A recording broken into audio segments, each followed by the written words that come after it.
teman-teman, apa kabar? Ketemu lagi di channel saya, channelnya Florencia Moi Boru Hotang ya. Apa kabar sih kalian semua? Semoga kalian dalam keadaan sehat selalu. Dan teman-teman, apakah di antara kalian punya saudara, punya adik atau tetangga yang suka tidur berjalan? Dan menurut saya kalau mereka suka berjalan dalam tidur itu tolong diintai dan diperhatikan ya, dilihat gitu. Karena hal itu sangat membahayakan. Bila perlu, ketika kalian melihat dia sedang berjalan saat tidur, langsung dibangunin aja. Ditepuk pundaknya, dipanggil namanya, terus dicuciin mukanya gitu deh. Waktu itu tahun 1990 berapa saya lupa, antara 93 sama 94 teman-teman ya. Saya masih umur saya lupa, pokoknya saya kelas 3 SD kalau nggak salah itu. Dan kami itu baru pindah ke daerah Sumatera Selatan, bagian di kota Prabu Mulih. Itu kami tinggal namanya di desa Miora teman-teman ya, Sigam 3. Waktu sebelum pindah ke desa itu, saya itu sama orang tua saya tinggal di daerah Musi Banyu Asin waktu itu ya teman-teman. Jadi kami pindah ke situ karena orang tua saya pengen cari peruntungan di tempat yang baru, dan kami ngontrak di rumah seorang ibu yang kebetulan dia itu punya rumah besar. Dan bagian rumah yang belakang itu banyak banget kamarnya, ada 3, dan itu dikontrakin teman-teman. Dan saya sama keluarga saya itu tinggal di belakang itu bersama 3 keluarga lainnya. Kan rumahnya besar dan ruang tamunya itu ruang tamu bersama besar banget. Rumah isi ibu ini namanya itu Bu Sri kalau nggak salah. Rumah ibu ini asri, banyak pohon-pohonnya, termasuk sebuah pohon belimbing. Bukan sebuah ya, sebatang pohon belimbing besar di depan, kan rumahnya itu bentuk L kayak gitu. Nah di depan L-nya itu ada pohon belimbing, pohonnya besar, tinggi, dan buahnya banyak. Rumahnya tuh adem karena banyak-banyak pohon kayak gitu teman-teman ya. Ya saya yang waktu itu masih kecil kan seneng banget naik-naik pohon ya, walaupun perempuan, karena di situ ada belimbing banyak, ada buah-buahan yang lain, saya suka sekali naik-naik. Di hari pertama, hari kedua tinggal di rumah itu nggak ada kejadian yang aneh yang kami alami teman-teman ya. Tapi setelah 1 minggu, di hari ke-7 itu tetangga saya itu berbisik-bisik kayak gitu. Nah berbisik-bisik katanya, kenapa saya ini kalau malam itu selalu keluyuran katanya kayak gitu. Jadi mereka itu mencurigai saya, katanya saya ini takutnya nanti mencuri barang-barang mereka yang ada di luar. Katanya tega banget ya. Padahal saya masih kecil, imut-imut, dibilang mencurigakan karena di tengah malam itu saya suka keluyuran, kadang-kadang ke dapur sendirian. Padahal lampu itu cuma 1 teman-teman ya. Lampu itu karena zaman dulu belum ada listrik, jadi masih pakai penerangan kayak patromak gitu. Saya itu keluyuran ke dapur, ke sumur, nanti tiba-tiba duduk di ruang tamu kayak gitu, terus masuk lagi ke kamar yang kami kontrak itu. Dan setiap malam seperti itu teman-teman. Dan akhirnya si mbak yang tetangga kamar kami itu, dia memberanikan diri untuk bercerita sama ibu saya. Kenapa katanya saya itu kok diperhatikan sama dia itu katanya suka susah tidur, jadi kalau malam-malam ada suara-suara itu selalu dengar. Jadi diintip katanya dari pintu kamar dia, saya itu selalu keluyuran mondar-mandir kayak gitu. Dan ibu saya berceritalah sama bapak saya. Dan pada suatu malam, kejadiannya tuh teman-teman, pada suatu malam saya itu dikunci sama bapak saya dari kamar yang kami kontrak itu, kan kamarnya agak besar dan kami semua tidur di situ. Karena bapak saya mendengar gosip-gosip para pengontrak yang lain, katanya saya suka keluyuran dan takut saya ini melakukan suatu hal yang nggak benar, jadi dikuncilah pintunya itu, dan kuncinya itu disimpan. Biasanya tuh kuncinya itu ditaruh aja di pintu, makanya saya bisa keluar kalau malam. Tapi saya itu nggak pernah sadar kalau saya itu keluyuran. Perasaan saya ya tidur aja, tahu-tahu bangun pagi kayak gitu. Terus kuncinya disimpan sama bapak saya. Dan malam itu saya itu naik tembok, teman-teman. Aneh kan? Naik tembok karena temboknya itu tidak menjadi satu sama plafon ya, tidak nempel sama plafon. Zaman dulu tuh jarang yang pakai plafon, kan nggak ada plafon, jadinya langsung petak kayak gitu. Gimana sih saya ngomongnya, pokoknya ada lubang lah dari tembok kamar kami ke keluar itu. Saya naik, katanya naiknya itu dari tempat tidur ke lemari, nggak tahu gimana, pokoknya saya itu bisa lompat dari tempat yang tinggi kira-kira 3 meteran kayak gitu, tidak jatuh, tidak cedera, tidak mampus juga. Keren kan? Terus saya itu berjalan dan ternyata bapak saya itu sadar. Ada suara debuk kayak gitu, terus bapak saya itu bangun, dia melihat saya, dibukanya lah pintu kamarnya. Ini cerita ini saya dapatkan setelah saya sadar dan ibu saya cerita ya, dan bapak saya juga cerita. Itu saya itu keluar dari rumah kontrakan itu, keluar, terus saya bisa keluar dari rumah itu. Ya menurut saya, perasaan saya waktu itu pintu rumahnya itu udah kebuka, jadi saya keluar,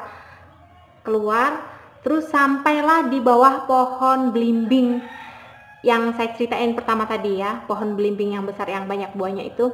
Di situ ada seorang mbak-mbak, dia cantik teman-teman, cantik, rambutnya panjang agak ikal-ikal sampai ke pinggang, terus pakai baju warna putih panjang gini, panjang tangan, bajunya juga panjang, kakinya nggak kelihatan.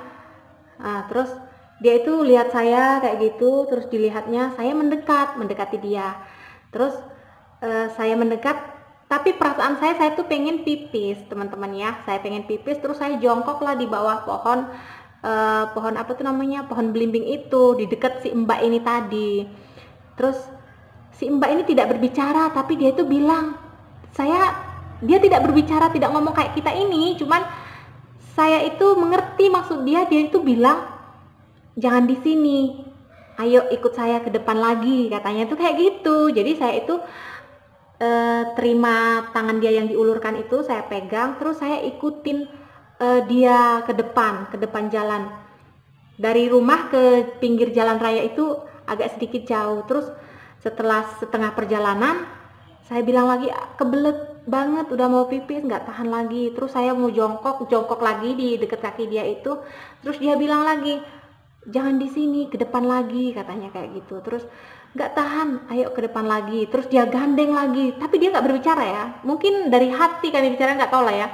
Pokoknya saya ditarik lagi tangannya, digandeng sama dia lagi ke depan, ke pinggir jalan raya teman-teman.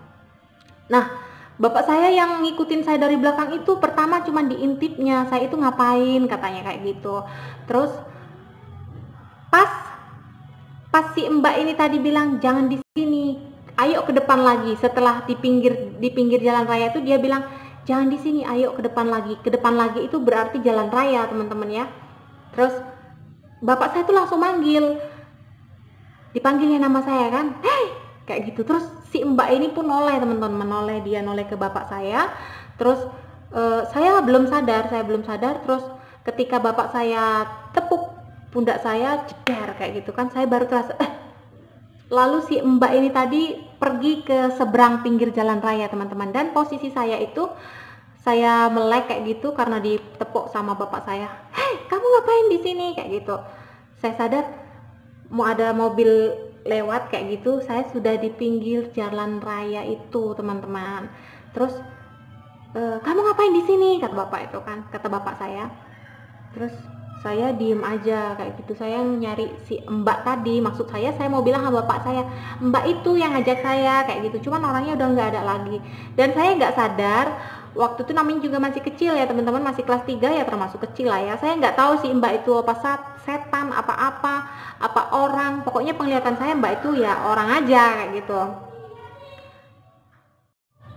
Dan setelah itu saya diajak masuk sama bapak saya dicuciin muka, cuciin kaki, cuci tangan. Terus saya baru bilang saya mau pipis, terus diantarlah ke kamar mandi sama bapak saya. Setelah itu udah tidur lagi. Keesokan paginya baru deh ditanya sama bapak, kamu tuh semalam ngapain sih? Berarti benar ya dibilang sama orang-orang kalau kamu tuh malam-malam suka jalan, kamu tuh ngapain? Saya kaget dong. Ngapain ya? Saya nggak ngapa-ngapain pak, saya cuma pengen pipis saja, kata saya kayak gitu. Terus besok kalau pipis ke kamar mandi ya, jangan di depan, kata bapak. Iya, saya cuman iya aja teman-teman. Saya nggak bercerita.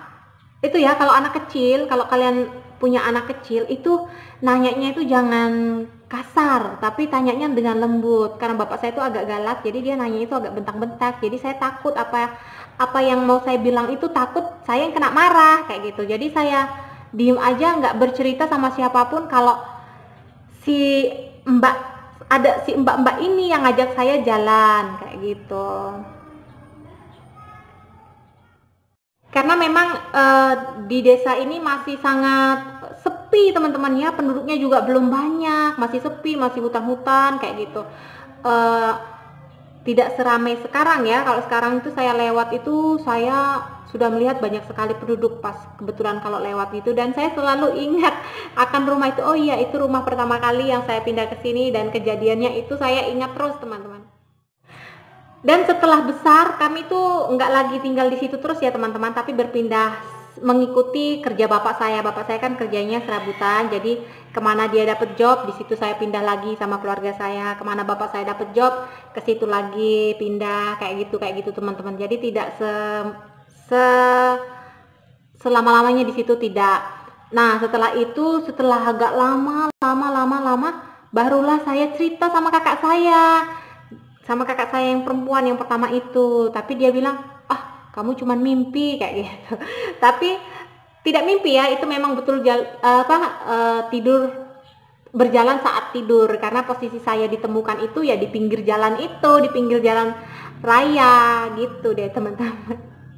Jadi kalau ada tetangga kalian atau saudara atau adik kalau sering sering jalan saat tidur itu dibangunin cepet-cepet, takutnya nanti dalam bahaya gitu teman-teman ya. Banyak sekali cerita-cerita mistis yang saya alami teman-teman, banyak sekali. Entah mungkin karena apa, mungkin karena ayah saya itu seorang kalau di sekarang ini dibilang indigo ya. Kakak saya itu seorang indigo. Kalau dulu itu dibilangnya punya indera keenam kayak gitu, makanya keluarga kami sering diganggu makhluk-makhluk halus mungkin ya. Dan setelah besar saya itu baru tahu kalau makhluk yang saya ceritakan itu adalah Mbak Kunti. Mbak Kuntil anak. Dan sampai saya sebesar ini pun saya sering, bukan melihat ya, tapi sering merasakan kehadiran dia. Dan suatu saat nanti saya akan cerita lagi teman-teman ya. Kan agak bosen tuh kalau di rumah lockdown nggak cerita-cerita ya kan. Dah kayak gitu aja ceritanya hari ini. Besok saya lanjut lagi ya teman-teman. Kalau mau tidur itu jangan lupa berdoa, cuci kaki, cuci tangan, berdoa, cuci muka juga, udah selimutan. Udah deh. Terima kasih yang udah mampir, terima kasih yang udah nonton. Jangan lupa like, komen, dan subscribe-nya. Dadah, Tuhan memberkati.